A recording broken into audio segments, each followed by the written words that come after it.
নমস্কার দর্শক বন্ধুরা আজকের এই আপডেটটি শুধু একটি আন্দোলনের খবর নয়, এটি আগামী দিনের লড়াইয়ের দিক নির্ধারণ করতে পারে। সবচেয়ে বড় প্রশ্ন হলো, প্রথম পর্যায়ের আন্দোলন কি সত্যিই সফল হয়েছে? আর যদি হয়ে থাকে তাহলে এবার পরবর্তী পদক্ষেপ কী হতে চলেছে? আজকের ভিডিওটি শেষ পর্যন্ত দেখুন, কারণ এই বক্তব্যে জানানো হয়েছে আন্দোলনের বর্তমান অবস্থা কী, কেন হঠাৎ সময়সীমা বাড়ানো হয়েছে, 5 আগস্টের কর্মসূচি কতটা গুরুত্বপূর্ণ, আর আগামী দিনে আন্দোলন কোন পথে এগোতে পারে। চলুন শুরু করা যাক। বন্ধুরা, প্রথমেই জানানো হয়েছে যে এই কর্মসূচি শুরু করার সময় শতভাগ সফল হবে এমন দাবি কেউ করেননি, কিন্তু এখন আন্দোলনের অগ্রগতি দেখে বলা হচ্ছে প্রথম পর্যায়ের কর্মসূচি প্রায় 90% সফল হয়েছে। এটি শুধু একটি সংখ্যা নয়, এর পেছনে রয়েছে হাজার হাজার মানুষের অংশগ্রহণ এবং সম্মিলিত প্রচেষ্টা। কোথাও কর্মীরা সাংসদদের হাতে স্মারকলিপি তুলে দিয়েছেন, কোথাও সরাসরি সাংসদদের সঙ্গে আলোচনা করেছেন, আবার অনেক জায়গায় সাধারণ মানুষকে বিষয়টি বোঝানো হয়েছে এবং আন্দোলনের উদ্দেশ্য সম্পর্কে সচেতন করা হয়েছে।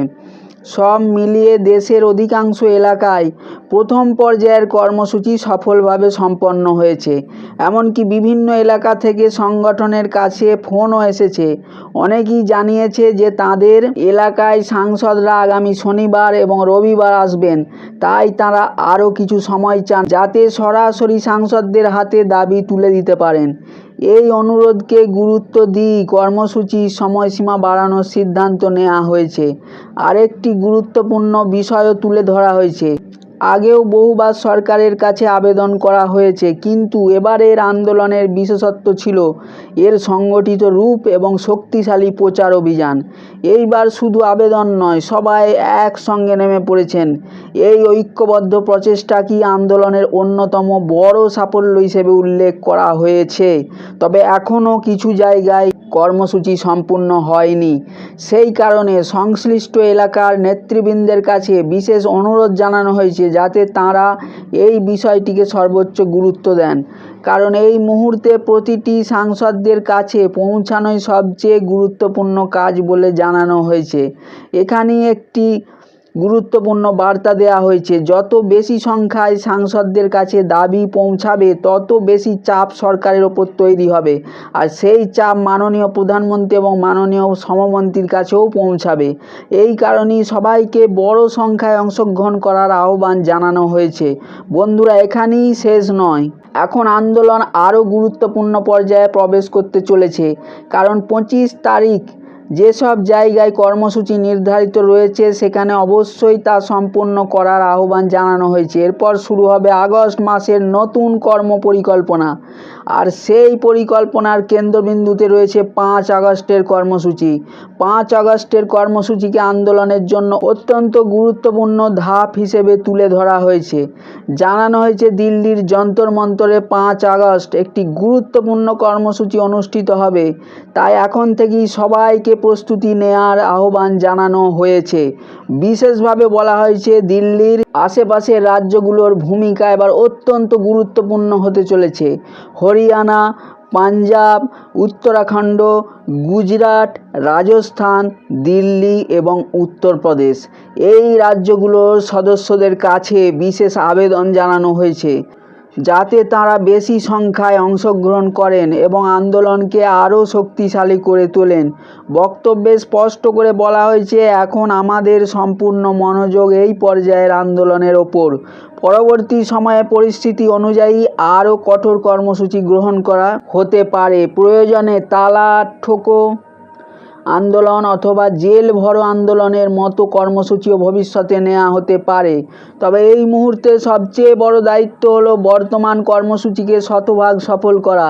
তাই সবাইকে অনুরোধ করা হয়েছে, যত বেশি সম্ভব মানুষকে আন্দোলনের সঙ্গে যুক্ত করুন, মানুষকে বিষয়টি বোঝান, তাদের উৎসাহিত করুন এবং অবশ্যই সাংসদদের সঙ্গে সরাসরি সাক্ষাৎ করুন।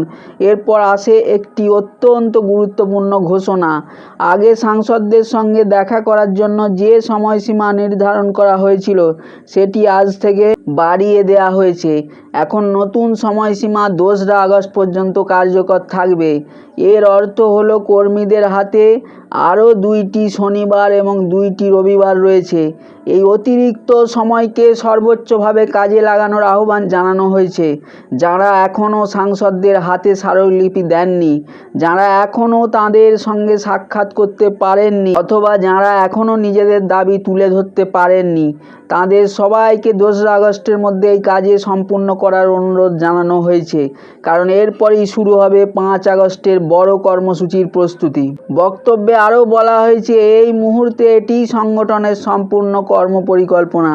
এরপর উপস্থিত সকল কর্মী এবং সংগঠনের সদস্যদের উদ্দেশ্যে বিশেষ ধন্যবাদ জানানো হয়। বলা হয়, এএনএসসির প্রতিটি সাহসী কর্মী এবং স্বেচ্ছাসেবক প্রথম পর্যায়ের কর্মসূচিকে সফল করার জন্য নিজের সর্বশক্তি দিয়ে কাজ করেছেন, দিনরাত পরিশ্রম করেছেন, নিজেদের সর্বোচ্চ চেষ্টা করেছেন। তবুও কিছু জায়গায় কিছু কাজ এখনও বাকি রয়েছে। তার পেছনে বিভিন্ন বাস্তব কারণ থাকতে পারে। এই কারণেই সময়সীমা বাড়ানোর সিদ্ধান্তকে অত্যন্ত গুরুত্বপূর্ণ বলে উল্লেখ করা হয়েছে। এজন্য মাননীয় কমান্ডার সাহেবের প্রতিও কৃতজ্ঞতা প্রকাশ করা হয়েছে। কারণ এই অতিরিক্ত সময়ের ফলে প্রত্যেক কর্মী এখন আরও ভালোভাবে নিজেদের এলাকার সাংসদদের মাধ্যমে সরকারের কাছে দাবি পৌঁছে দিতে পারবেন। এরপর একটি অত্যন্ত আবেগপূর্ণ বার্তা দেওয়া হয়েছে। বলা হয়েছে, মাননীয় কমান্ডার সাহেবের নির্দেশ এবং এনএসসির নির্দেশ আমাদের কাছে শুধু একটি পরামর্শ নয়, এটি আমাদের জন্য চূড়ান্ত দায়িত্ব। যে কোনো পরিস্থিতিতে আমাদের এই দায়িত্ব পালন করতেই হবে, প্রাণ দিয়ে, মন দিয়ে এবং সর্বশক্তি দিয়ে। কারণ এই লড়াই শুধু একজন মানুষের নয়, এটি লক্ষ লক্ষ ইপিএস এবং ইপিএফ সদস্যের অধিকার আদায়ের লড়াই। আর সেই কারণেই আগামী কয়েকদিনের প্রতিটি পদক্ষেপ অত্যন্ত গুরুত্বপূর্ণ হতে চলেছে। আমাদের প্রত্যেককে মনে রাখতে হবে, আমরা শুধু নিজেদের জন্য লড়ছি না, আমরা আমাদের জেলা, আমাদের রাজ্য এবং সারা দেশের সমস্ত ইপিএস ও ইপিএফ সদস্যদের প্রতিনিধিত্ব করছি। তাদের কষ্ট, তাদের দাবি এবং তাদের ন্যায্য অধিকার সরকারের কাছে পৌঁছে দেওয়ার দায়িত্ব আমাদের সবার। এই কারণেই প্রত্যেক কর্মীর ভূমিকা অত্যন্ত গুরুত্বপূর্ণ। এরপর একটি গুরুত্বপূর্ণ নির্দেশের কথা বলা হয়েছে।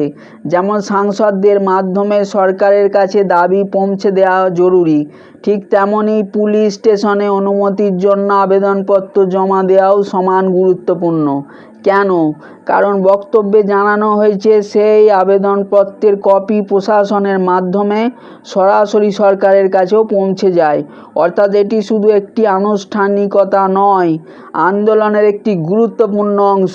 তাই এই কাজকে কোনোভাবেই অবহেলা না করার অনুরোধ জানানো হয়েছে। এরপর আসে আরেকটি বড় বিষয়, সিবিটি সদস্যদের সঙ্গে সাক্ষাৎ। বক্তব্যে স্পষ্টভাবে জানানো হয়েছে, মাননীয় কমান্ডার সাহেব সিবিটি সদস্যদের সঙ্গে দেখা করার যে নির্দেশ দিয়েছেন সেটি আন্দোলনের অত্যন্ত গুরুত্বপূর্ণ ধাপ।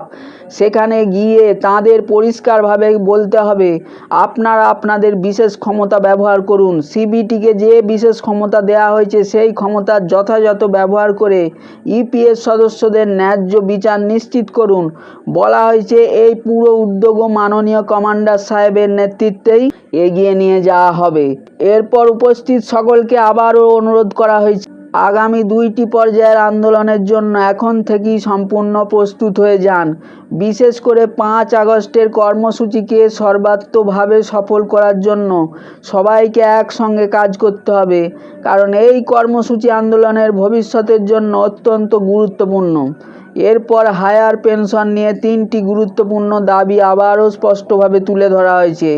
প্রথম দাবি, কোনো ধরনের বৈষম্য ছাড়াই সকল যোগ্য সদস্যকে হায়ার পেনশনের সুবিধা দিতে হবে। দ্বিতীয় দাবি, যে আবেদন করার উইন্ডো বন্ধ করে দেওয়া হয়েছে সেটি আবার খুলতে হবে, যাতে বাকি যোগ্য সদস্যরা আবেদন করার সুযোগ পান। তৃতীয় এবং অত্যন্ত গুরুত্বপূর্ণ দাবি, চণ্ডীগড় হাইকোর্টের যে রায় এসেছে সেটি কিভাবে বাস্তবায়ন করা হবে সেই বিষয়ে যথাযথ পদক্ষেপ নিতে হবে। বক্তব্যে জানানো হয়েছে এই বিষয়েও মাননীয় কমান্ডার সাহেব বিশেষ গুরুত্ব দিচ্ছেন। এরপর বক্তৃতার সবচেয়ে আবেগপূর্ণ অংশটি আসে। সেখানে দৃঢ় কণ্ঠে বলা হয়েছে, আমরা লড়ব, আমরা জিতব, আমরা অবশ্যই আমাদের ন্যায্য অধিকার আদায় করব। এরপর জানানো হয় সংগঠনের সকল নেতৃবৃন্দ অত্যন্ত ইতিবাচক আলোচনা করেছেন। সবাই একমত হয়েছেন যে আমাদের সবচেয়ে বড় শক্তি হলো আমাদের ঐক্য। আজ যদি আমরা একসঙ্গে থাকি তাহলে আগামী দিনের লড়াই আরও শক্তিশালী হবে। এখন পর্যন্ত যে সমস্ত আন্দোলন হয়েছে তার প্রথম পর্যায় অত্যন্ত সফলভাবে সম্পন্ন হয়েছে বলেও বক্তব্যে উল্লেখ করা হয়। সব শেষে সকল কর্মী এবং সমর্থকদের আন্তরিক ধন্যবাদ জানানো হয়। বলা হয় এই কর্মসূচি সফল করার জন্য সবাই যে নিষ্ঠা এবং পরিশ্রম দেখিয়েছেন তা সত্যিই প্রশংসার যোগ্য এবং আশা প্রকাশ করা হয় আগামী পর্যায়গুলিও একইভাবে সফল হবে। এরপর আবারও মনে করিয়ে দেওয়া হয় যেসব সিবিটি সদস্যদের সঙ্গে এখনও দেখা করা হয়নি তাদের সঙ্গে অবশ্যই দেখা করুন। যেসব সাংসদদের কাছে এখনও স্মারকলিপি পৌঁছায়নি তাদের কাছে অবশ্যই পৌঁছান। প্রয়োজনে শান্তিপূর্ণভাবে প্রতিবাদ করুন, তাদের বিষয়টি বিস্তারিতভাবে বোঝান। এরপর 5 আগস্ট সিবিটি বৈঠকের সামনে প্রতিবাদ এবং যন্তর মন্তরের কর্মসূচিকে সফল করুন। আর যদি এত কিছুর পরেও সরকার মানুষের দাবি না শোনে তাহলে পরবর্তী আন্দোলনের কর্মসূচি ঘোষণা করা হবে। সবশেষে বক্তব্য শেষ করা হয় একটি শক্তিশালী বার্তার মাধ্যমে। সারা দেশের মানুষ যেভাবে ঐক্যবদ্ধ হয়ে নিজেদের শক্তি দেখিয়েছেন তার জন্য সকলকে আন্তরিক ধন্যবাদ জানানো হয় এবং বলা হয় এই ঐক্যই আগামী দিনের সবচেয়ে বড় শক্তি। এই লড়াই এখনও শেষ হয়নি, এটি এখন আরও বড় পর্যায়ে প্রবেশ করতে চলেছে। তাই আগামী কয়েকটি দিন অত্যন্ত গুরুত্বপূর্ণ। দেখার বিষয় এখন সরকার এই ঐক্যবদ্ধ আন্দোলনের বার্তা কতটা গুরুত্ব দিয়ে গ্রহণ করে। আপনার মতামত অবশ্যই নিচে কমেন্ট করে জানান। আপনার একটি মতামত এই আলোচনাকে আরও শক্তিশালী করতে পারে। ভিডিওটি যদি তথ্যবহুল এবং গুরুত্বপূর্ণ মনে হয়ে থাকে তাহলে অবশ্যই একটি লাইক করবেন। আর EPS 95 pension, EPF higher pension এবং সরকারি প্রকল্প সম্পর্কিত নির্ভরযোগ্য ও সর্বশেষ আপডেট সবার আগে পেতে আমাদের চ্যানেলটি সাবস্ক্রাইব করে বেল আইকনটি অন করে রাখুন। পরবর্তী গুরুত্বপূর্ণ আপডেট নিয়ে খুব শীঘ্রই আবার দেখা হবে। ততক্ষণ পর্যন্ত ভালো থাকুন, সুস্থ থাকুন। ধন্যবাদ, নমস্কার।